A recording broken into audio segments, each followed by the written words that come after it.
জাতীয় থেকে আন্তর্জাতিক, প্রান্তিক জনপদ থেকে নগর চারপাশ, ঠিক কী ঘটছে এই মুহূর্তে এসব নিয়ে আয়োজন এখন চারদিক। সঙ্গে আছি আমি সাজিদ আরাফাত। বুধবার রাত থেকে শুরু হয়ে এখনও ভাঙা হচ্ছে শেখ মুজিবুর রহমানের ধানমন্ডির ৩২ নম্বরের বাড়ি। এ বিষয়ে সর্বশেষ খবর জানাতে সরাসরি যুক্ত হচ্ছেন আমাদের সহকর্মী দেবরাজ দেব।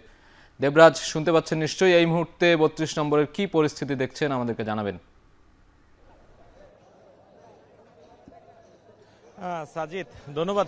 ৩২ আসলে সারাদিন ব্যাপী যা ঘটছে আসলে যে বঙ্গবন্ধুর শেখ মুজিবুর রহমানের যে বাড়ি, সেই বাড়িটিকে যে ভাঙচুর, ফ্যাসিবাদের শেষ চিহ্ন বাংলাদেশে না রাখার যে প্রত্যয় নিয়ে ছাত্র জনতা আপনার ভাঙচুর চালাচ্ছে, সেই ভাঙচুরে কিন্তু এখনো আসলে শুক্রবার রাত পড়ে গিয়েছে যাচ্ছে, এখনো কিন্তু আসলে ভাঙচুর চালিয়ে যাচ্ছে।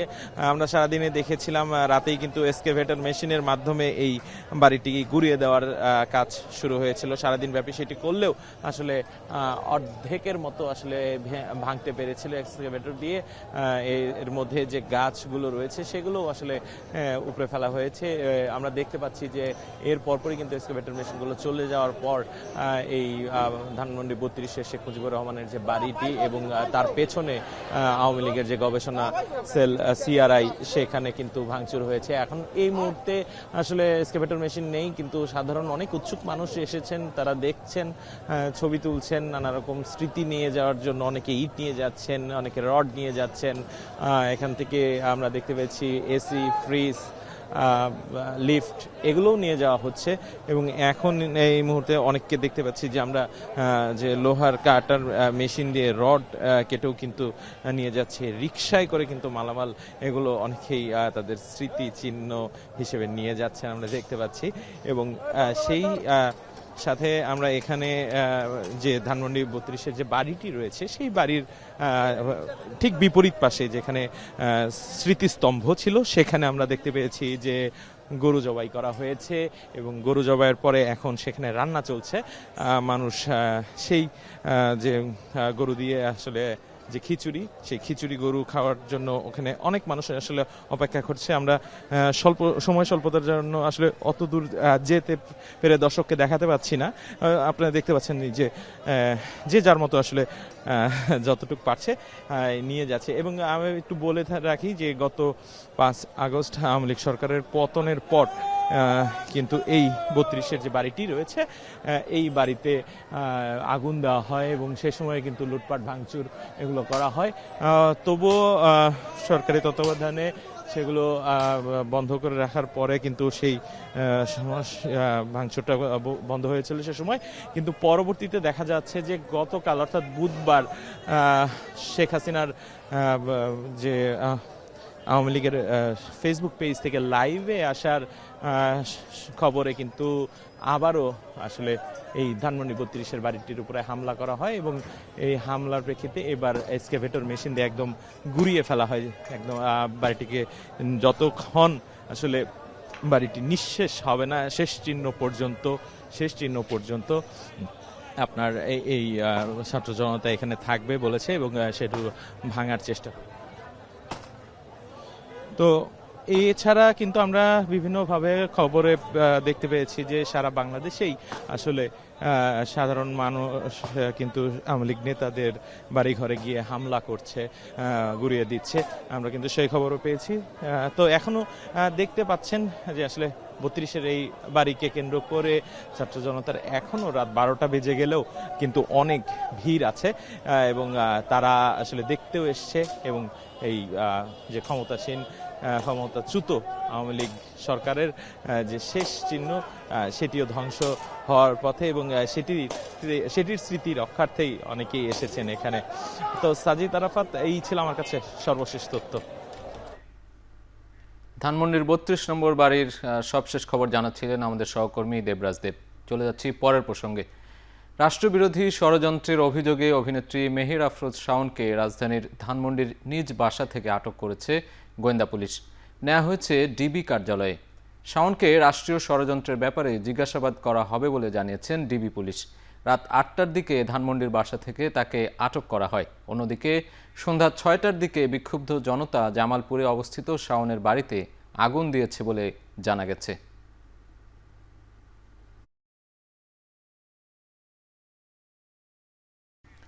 ধানমন্ডির ৩২ নম্বর বাড়িতে ভাঙচুরের ঘটনা অনভিপ্রেত ও অনাকাঙ্ক্ষিত বলে জানিয়েছে অন্তর্বর্তী সরকার। এক বিবৃতিতে বলা হয়েছে, পলাতক অবস্থায় ভারতে বসে জুলাই অভ্যুত্থানের বিরুদ্ধে শেখ হাসিনার উস্কানিমূলক বক্তব্যের কারণে জনমনে গভীর ক্রোধের সৃষ্টি হয়েছে, যার বহিঃপ্রকাশ ঘটেছে। আরও বলা হয়, ৬ মাসে বাড়িটিতে আক্রমণ হয়নি। গেল রাতে এটি ঘটেছে পলাতক শেখ হাসিনার বক্তব্য ঘিরে।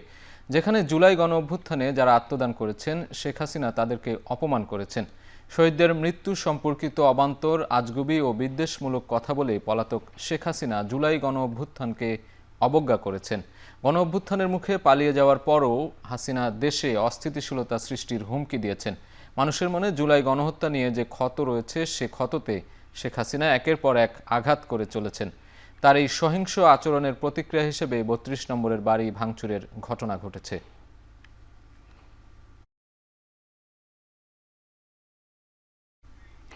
ভারতে বসে শেখ হাসিনার মিথ্যা বানোয়াট বক্তব্যের তীব্র প্রতিবাদ জানিয়েছে ঢাকা। প্রতিবাদে বলা হয়েছে, সামাজিক মাধ্যম সহ বিভিন্ন প্ল্যাটফর্মে দেয়া উস্কানিমূলক বক্তব্য বাংলাদেশে অস্থিতিশীলতা সৃষ্টি করছে। ঢাকায় ভারতের ভারপ্রাপ্ত হাইকমিশনারকে তলব করে এই প্রতিবাদ লিপি দেয় পররাষ্ট্র মন্ত্রণালয়।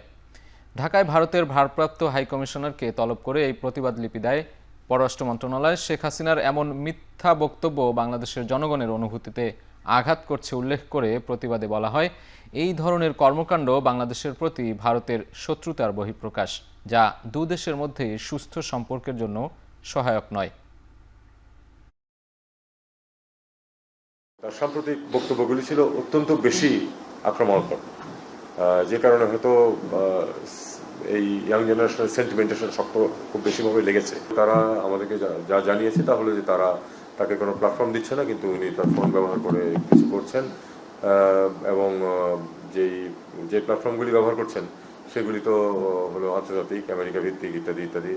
এটাই হলো ভারতের অবস্থা। ধানমন্ডি ৩২ নম্বরের ঘটনা কারা করেছে এই তথ্য বিএনপির কাছে নেই। সরকারের কারা জড়িত সেটাও জানা নেই, এমন মন্তব্য করেছেন বিএনপির স্থায়ী কমিটির সদস্য হাফিজ উদ্দিন আহমেদ। জাতীয় প্রেসক্লাবে এক আলোচনা সভায় তিনি আরও বলেন, অনেকে গণতন্ত্রকে ধ্বংস করার জন্য এই বিশৃঙ্খলা সৃষ্টি করতে পারে। এ সময় তিনি বলেন, ভালো করে তথ্য নিয়ে দলীয় ফোরামে আলোচনার পরে দল থেকে বক্তব্য দেবেন দলের শীর্ষ নেতারা। তবে ৩২-এর ঘটনায় ভারত জড়িত থাকতে পারে বলেও সন্দেহ প্রকাশ করেন তিনি। গতকালকে যে ঘটনা ঘটেছে সেটি এখনো চলমান, সেটি এখনো শেষ হয়নি। এটি কারা করেছে এই তথ্য আমাদের কাছে নাই। এতে সরকারের কি ভূমিকা ছিল সেই তথ্য আমাদের কাছে নাই।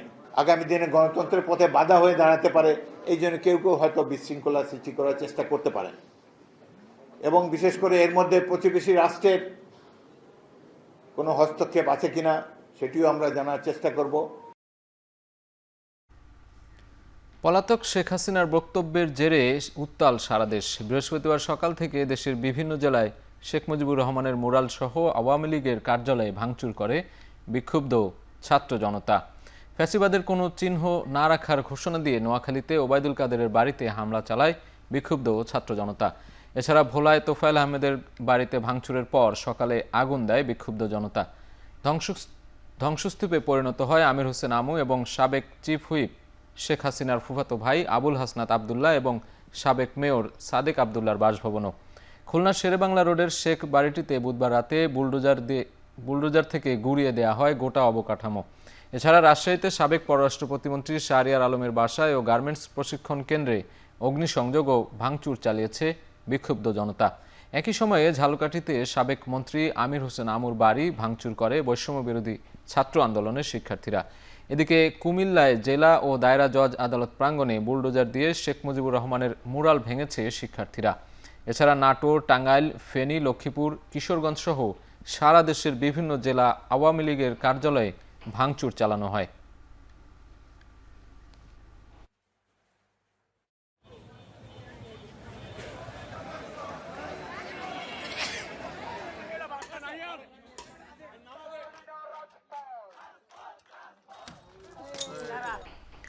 ভেঙে ফেলা হয়েছে নারায়ণগঞ্জের ওসমান পরিবারের আদি নিবাস বায়তুল আমান ভবন। বৃহস্পতিবার সন্ধ্যা থেকে শহরের চাষারা মোড়ে অবস্থিত পরিত্যক্ত এই দোতলা ভবনটি এক্সকেভেটর দিয়ে ভাঙা শুরু করেন ছাত্র জনতা। শহরের প্রাণকেন্দ্র ও প্রধান দুটি সড়ক লাগোয়া ভবনটির নিরাপত্তা দেয়াল ভেঙে ভিতরে প্রবেশ করে বিক্ষুব্ধ ছাত্র জনতা। এ সময় ভবনের ভেতরে থাকা বিভিন্ন আসবাবপত্র জড়ো করে আগুন জ্বালিয়ে দেন তারা। পরে এক্সকেভেটরের মাধ্যমে মূল ভবন ভাঙা শুরু করেন উপস্থিত ছাত্র জনতা। তাদের অভিযোগ, আওয়ামী দুঃশাসনের সময় নারায়ণগঞ্জবাসী যে জুলুম অত্যাচারের শিকার হয়েছে তার সিংহভাগ ভূমিকা ছিল ওসমান পরিবারের। ওসমান পরিবারের সকল অপকর্মের প্রতীক হিসেবে বাইতুল আমান ভবন ভাঙার কর্মসূচি পালন করার কথা জানান ছাত্র জনতা।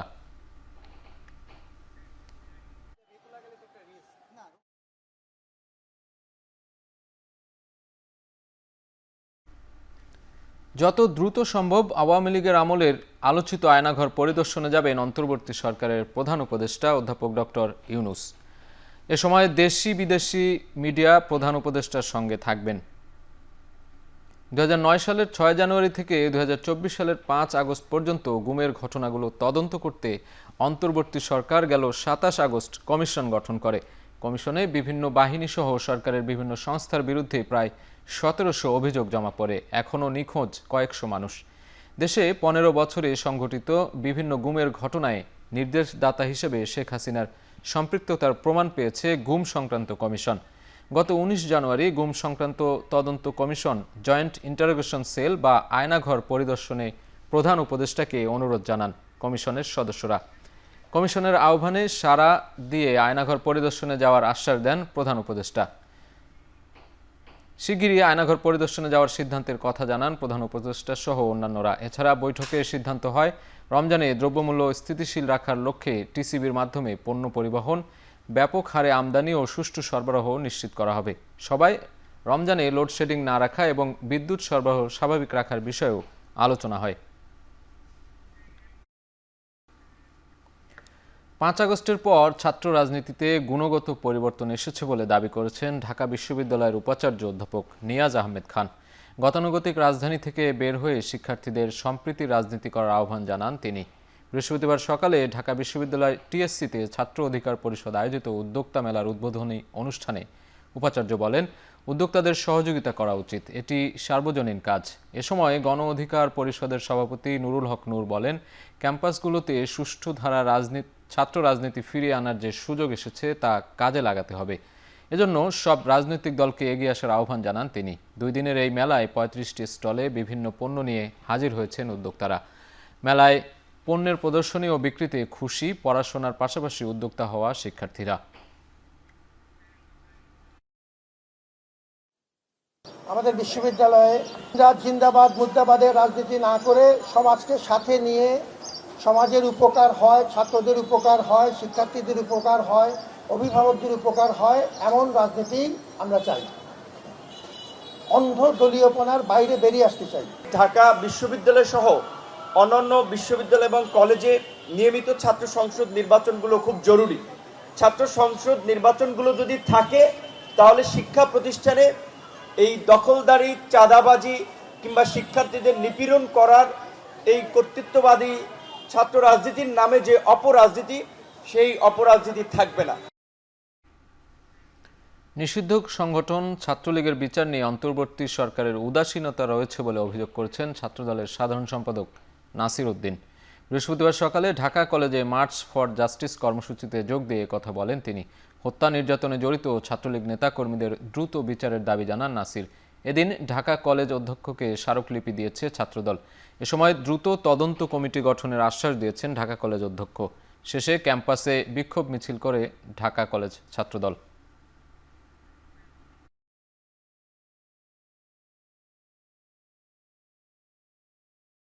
এই অন্তর্বর্তীকালীন সরকার ছাত্রলীগের সন্ত্রাসীদেরকে গ্রেপ্তার করার বিষয়ে এক ধরনের উদাসীনতা রয়েছে এবং আইন শৃঙ্খলা রক্ষাকারী বাহিনী যে এক ধরনের সাঁড়াশি অভিযান করবে সেটিও আমরা কিন্তু কোনোভাবে আমাদের দৃষ্টিগোচর হয়নি।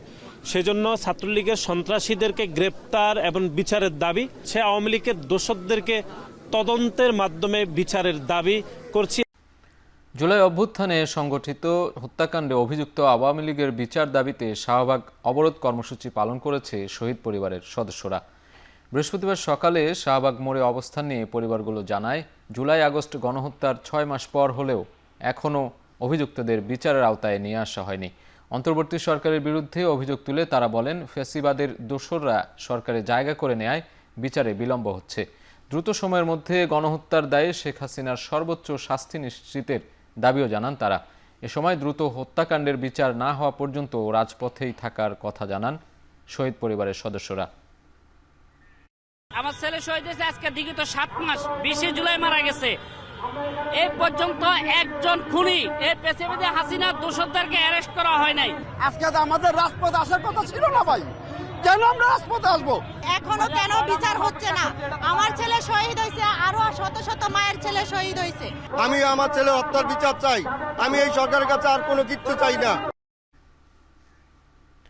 রাজশাহী বিশ্ববিদ্যালয়ে নিষিদ্ধ সংগঠন ছাত্রলীগ সহ ফ্যাসিবাদের দোসর কর্মকর্তা কর্মচারীদের শাস্তির দাবিতে মার্চ ফর জাস্টিস কর্মসূচি পালন করেছে রাবি ছাত্রদল। বৃহস্পতিবার দুপুরে রাবির বুদ্ধিজীবী চত্বরে সমাবেশ করেন শিক্ষার্থীরা। মিছিলটি রাবি ক্যাম্পাস প্রদক্ষিণ করে প্রশাসন ভবনের সামনে এসে শেষ হয়। পরে রাবি কর্তৃপক্ষের কাছে স্মারকলিপি প্রদান করেন শিক্ষার্থীরা। এ সময় বক্তারা বলেন, বিগত সরকারের সমর্থক ও ছাত্রলীগের চিহ্নিত সব নেতাকর্মীরা বিভিন্ন সময়ে নানা অপকর্ম ঘটিয়ে এসেছে।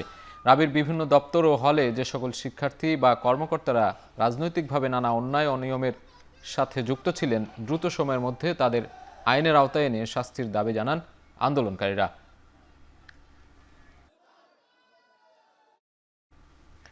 সারা দেশে নানা আয়োজনের মধ্য দিয়ে পালিত হয়েছে বাংলাদেশ ইসলামী ছাত্র শিবিরের ৪৮তম প্রতিষ্ঠাবার্ষিকী। দিনটি উপলক্ষে বৃহস্পতিবার সকালে র্যালি ও সমাবেশের আয়োজন করা হয়। রাঙ্গামাটিতে অনুষ্ঠিত সমাবেশে বক্তারা জানান, ফ্যাসিস্ট হাসিনা ইসলামী আন্দোলনকে উৎখাত করতে চেয়েছিল, অথচ এখন তারাই উৎখাত হয়েছে। এদেশে ইসলামের বিরুদ্ধে অবস্থান নিয়ে কেউ টিকে থাকতে পারেনি। সারা দেশে আওয়ামী ফ্যাসিস্টের সন্ত্রাসীরা ঘুরে বেড়াচ্ছে, তাদের আইনের আওতায় আনার দাবি জানান তারা। এদিকে বিকালে ফেনীর পাইলট স্কুলের সামনে থেকে শুরু হওয়া র্যালিতে অংশগ্রহণ করেন সংগঠনটির ৩,০০০-এর বেশি নেতাকর্মী। এছাড়া সুনামগঞ্জ ও মেহেরপুরে জেলা ছাত্র শিবিরের কার্যালয় থেকে র্যালি বের করে শহরের গুরুত্বপূর্ণ সড়ক প্রদক্ষিণ করে।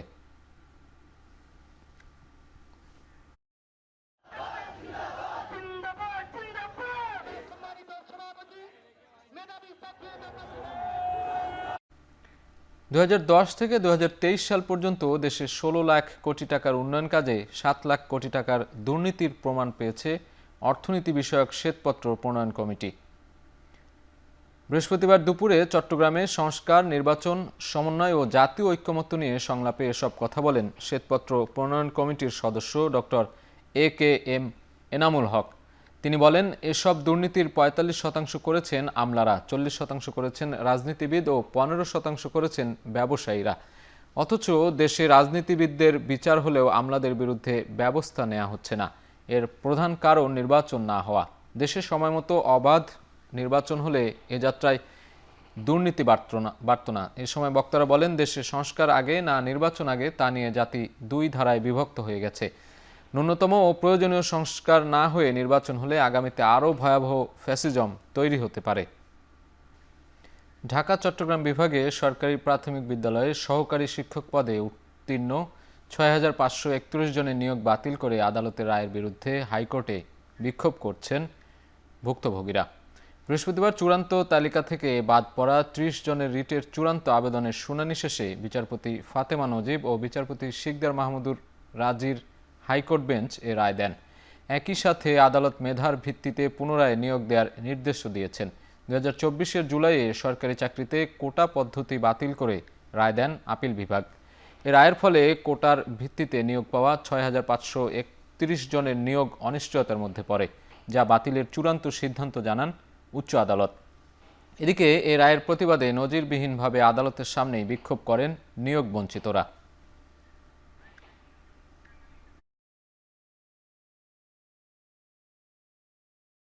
প্রাথমিক বিদ্যা অধিদপ্তর কর্তৃক যে রেজাল্ট তারা পাবলিশ করেছিল, সেই রেজাল্টটা ২৩/৭/২০২৪ তারিখের নোটিফিকেশনের পরিপন্থী এবং মহামান্য অ্যাপিলেট ডিভিশনের ২১/৭/২০২৪ তারিখের রায়ের পরিপন্থী। এবং রায়ের কনক্লুশন হিসেবে হাইকোর্ট ডিভিশন বলে দিয়েছে যে ৩১/১০/২০২৪ তারিখের যে রেজাল্ট সেটা বাতিল হবে এবং নতুন করে অথরিটিকে মেধার ভিত্তিতে অর্থাৎ 23/7/2024 তারিখের নোটিফিকেশন ফলো করে রায় রেজাল্ট পাবলিকেশনের নির্দেশনা দিয়েছে। গাজীপুর, আবদুল্লাপুর, উত্তরা হয়ে ঢাকা শহরের ভেতরের 21টি রুটে ই-টিকিটিং পদ্ধতিতে চালু হলো বেগুনি রঙের বাস। এই বাসে ভ্রমণ করতে চাইলে যাত্রীদের নির্দিষ্ট কাউন্টার থেকে টিকিট সংগ্রহ করতে হবে। বৃহস্পতিবার সকালে সড়ক পরিবহন মালিক সমিতির উদ্যোগে উত্তরায় কাউন্টার ও ই-টিকিটিং পদ্ধতির সেবা চালু করা হয়। এই পদ্ধতিতে কোন মালিক আর চালককে দিন চুক্তিতে বাস দিতে পারবে না। চালক এবং হেলপারের বেতন মালিককেই বহন করতে হবে। এই উদ্যোগকে আপাতত শ্রমিক নেতারা সাধুবাদ জানালেও চালক হেলপারের বেতন কত হবে তা এখনও নির্ধারণ হয়নি। তবে বাস মালিকরা বলছেন তাদের আয়ের 40% এই খাতে ব্যয় হবে। এই রুট বর্তমানে বাস চলাচল করে প্রায় 2600। পর্যায়ক্রমে প্রত্যেকটি বাসকেই এই পদ্ধতিতে আসতে হবে। এই পদ্ধতির উদ্বোধন করতে এসে ঢাকা মেট্রোপলিটন পুলিশের মাননীয় পুলিশ কমিশনার শেখ মোহাম্মদ সাজ্জাদ আলী বলেন, লাভ লোকসান মেনেই মালিকদের রাস্তায় গাড়ি চালাতে হবে।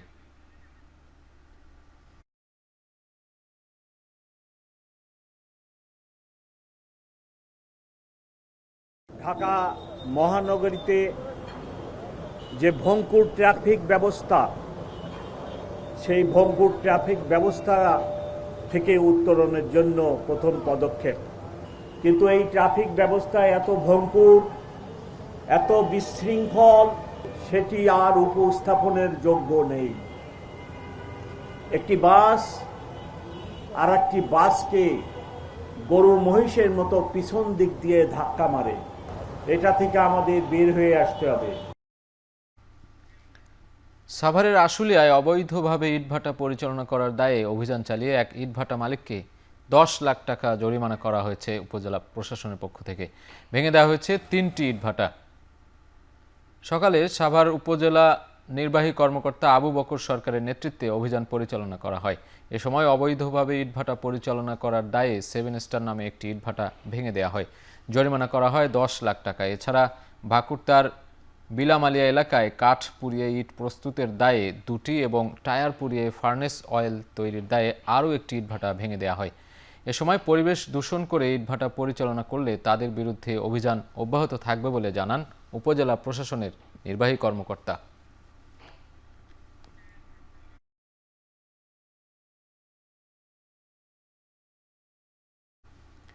সিলেট এমএজি ওসমানী আন্তর্জাতিক বিমানবন্দরে দুবাই ফেরত 2 যাত্রীর লাগেজ তল্লাশি করে 17 কেজি 300 গ্রাম স্বর্ণ জব্দ করা হয়েছে, যার আনুমানিক বাজার মূল্য প্রায় 21 কোটি টাকা। বৃহস্পতিবার সকালে জাতীয় গোয়েন্দা সংস্থা এনএসআই ও কাস্টমস কর্মকর্তারা স্বর্ণের এই বিশাল চালান জব্দ করে। সংশ্লিষ্টরা জানায়, আরব আমিরাতের শারজা বিমানবন্দর থেকে আসা বিমান বাংলাদেশ এয়ারলাইন্সের একটি ফ্লাইট ওসমানী আন্তর্জাতিক বিমানবন্দরে অবতরণ করে।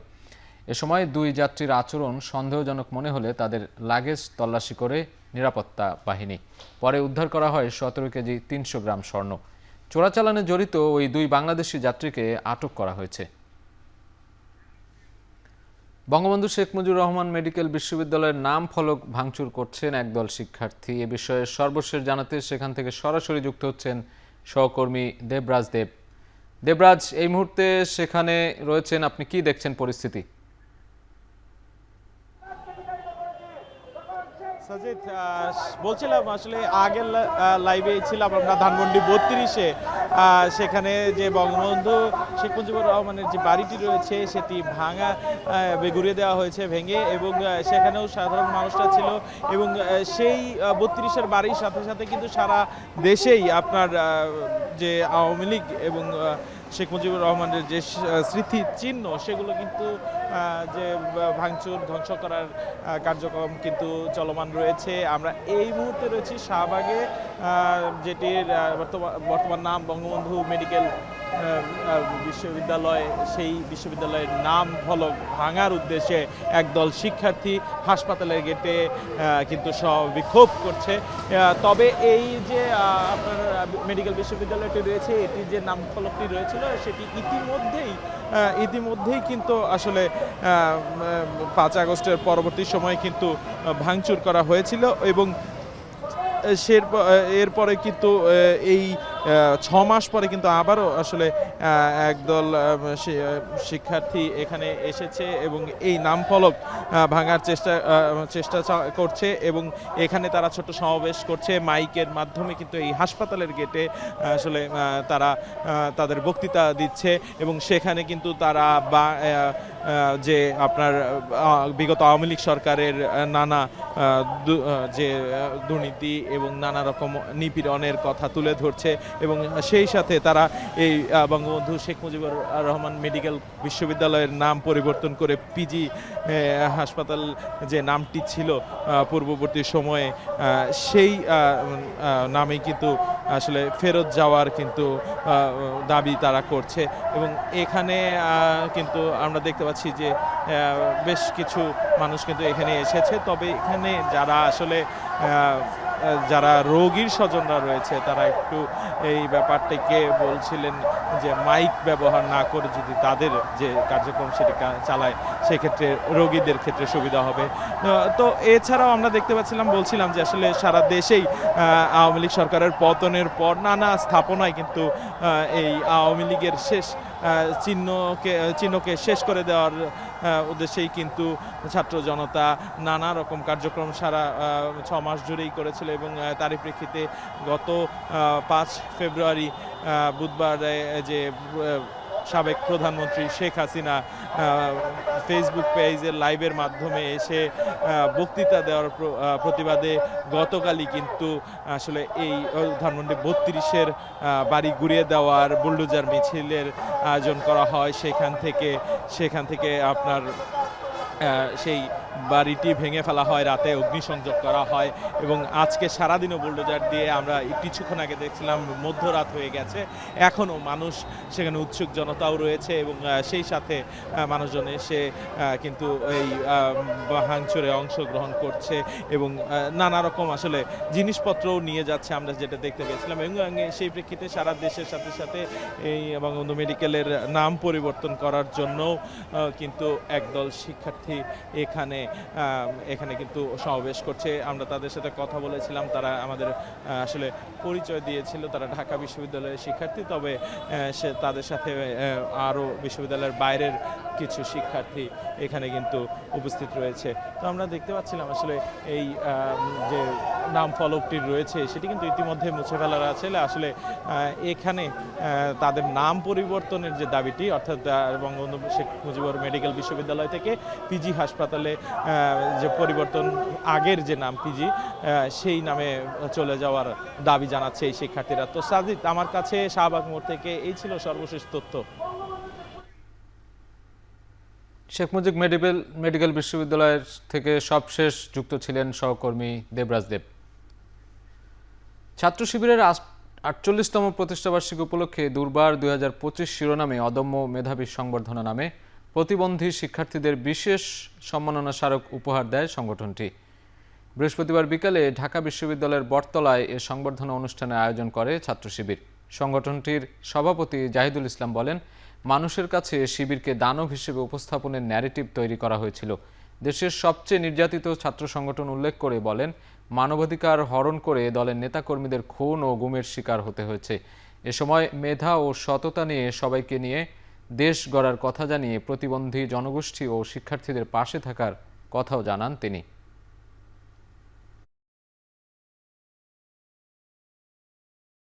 আমাদেরকে দমন নিপীড়ন করা হয়েছে, আমাদেরকে দানব আকৃতিতে সাধারণ মানুষের কাছে, শিক্ষার্থীদের কাছে ন্যারেটিভ দাঁড় করিয়ে তুলে ধরা হয়েছে।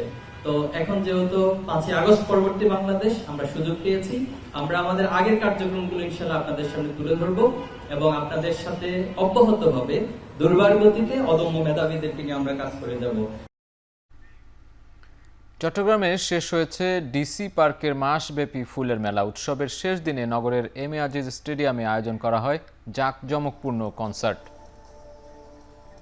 বিকেল থেকে আয়োজনে অংশ নেয় দেশের জনপ্রিয় 8টি ব্যান্ড দল। এর মধ্যে উল্লেখযোগ্য ব্যান্ড আর্টসেল, শিরোনামহীন, লালন, উন্মাদ ও তীরন্দাজ। জেলা প্রশাসন জানান, কনসার্টের নিরাপত্তার জন্য 1000 পুলিশ সদস্য, ছাত্র প্রতিনিধি ও বাংলাদেশ সেনাবাহিনীর সদস্য মোতায়েন করা হয়। গ্যালারিতে 20,000 ও মাঠে 15,000 দর্শক প্রবেশের ব্যবস্থা করা হয়। তবে নির্ধারিত সীমানা পেরিয়ে স্টেজের সামনে যাওয়ায় অনেক দর্শকের উপর লাঠি চার্জ করতে বাধ্য হয় আইনশৃঙ্খলা বাহিনীর সদস্যরা।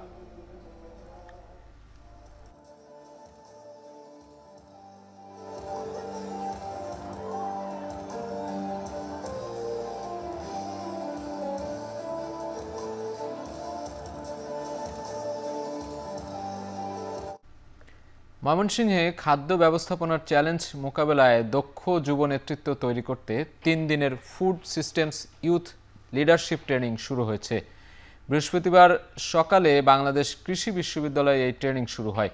এতে ২৫ জন অংশগ্রহণকারী তাদের প্রশিক্ষণ শেষে খাদ্য ব্যবস্থাপনা এবং সুস্থ খাদ্যাভ্যাস প্রচারণা খাতে কার্যক্রম পরিচালনার কাজ করবে। প্রশিক্ষণে হোপস অব হিউম্যানিটি সেন্টারের প্রতিষ্ঠাতা ও ব্যবস্থাপনা পরিচালক এস.এম. সাজ্জাদুল ইসলাম, প্রশিক্ষক সৈয়দ মেহেদী হাসান নাইম ও রশিদ মুনাসির ইসলাম ফুড সিস্টেমসের পরিচিতি, খাদ্য ব্যবস্থা, নীতিমালা, অ্যাডভোকেসি ও নেতৃত্ব বিষয়ে সেশন পরিচালনা করেন। এই আয়োজনের মিডিয়া পার্টনার এখন টিভি। কর্মসূচিটি সামাজিক ব্যবসায়িক মডেল ভিত্তিক সমাধানকে উৎসাহিত করে, যা স্থানীয় সহযোগিতার মাধ্যমে টেকসই সমাধান তৈরি করতে শেখায়।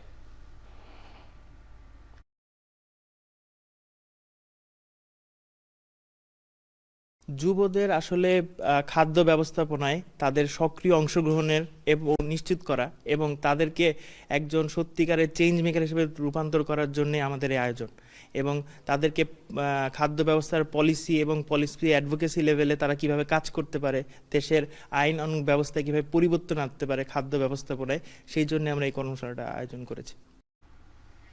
নওগাঁর বদলগাছি উপজেলায় মাইলস্টোন হাই স্কুলে অনুষ্ঠিত হয়েছে দিনব্যাপী পিঠা উৎসব। বৃহস্পতিবার সকালে উপজেলা নির্বাহী কর্মকর্তা মেলার উদ্বোধন করেন। মেলায় 8টি স্টলে বিভিন্ন পিঠাপুলির পসরা সাজিয়ে বসে শিক্ষার্থীরা।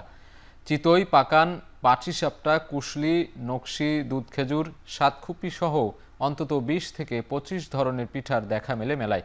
মেলা প্রাঙ্গণে শিক্ষার্থী, অভিভাবক, শিক্ষক মণ্ডলী ও জনসাধারণের পদচারণায় মুখর হয়ে ওঠে। ভিন্নধর্মী এমন আয়োজনে উচ্ছ্বাস প্রকাশ করেন আগত দর্শনার্থীরা। আয়োজকরা জানান, কালের বিবর্তনে হারিয়ে যাওয়া ঐতিহ্যবাহী গ্রাম বাংলার বাহারি পিঠার সাথে নতুন প্রজন্মকে পরিচয় করিয়ে দিতেই এমন আয়োজন করা হয়েছে।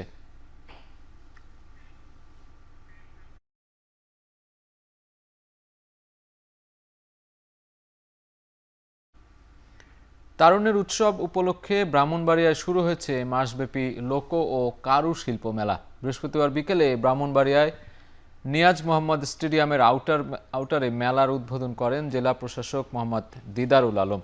জেলা প্রশাসন আয়োজিত মেলায় প্রথম দিনই দর্শনার্থীদের ভিড় ছিল চোখে পড়ার মতো।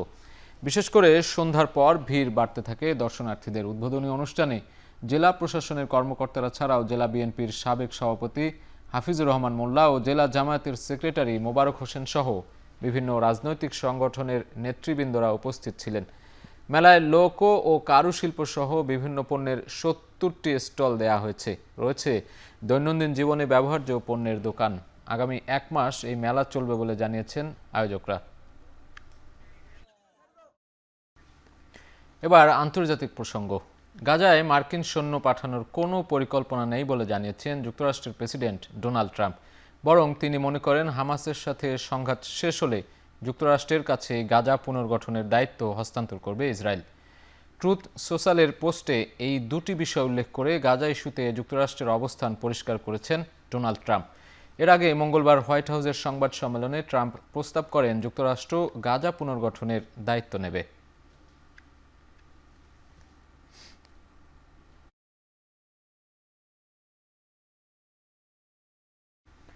বছরের শুরুতেই ভাঙল তাপমাত্রার রেকর্ড। ইতিহাসের সবচেয়ে গরম জানুয়ারি রেকর্ড গড়ল গেল মাস। ইউরোপিয়ান কপারনিকাস ক্লাইমেট সার্ভিসের প্রতিবেদন বলছে, শীতল আবহাওয়া চক্র লা নিনা শুরু হওয়ায় বিশ্বের তাপমাত্রা কিছুটা স্থিতিশীল ছিল। যদিও আগের বছরের চেয়ে এবারের জানুয়ারিতে তাপমাত্রা বেড়েছে 0.1%। গেল 19 মাসের মধ্যে 18 মাসে বৈশ্বিক গড় তাপমাত্রার পরিমাণ ছিল 1.5 ডিগ্রি সেলসিয়াসের বেশি, যার পেছনে গ্রিনহাউস গ্যাসের মাত্রাতিরিক্ত নিঃসরণকে দায়ী করছে সংস্থাটি। এ ছিল এখন চারদিকের আয়োজনের। সঙ্গে থাকার জন্য ধন্যবাদ।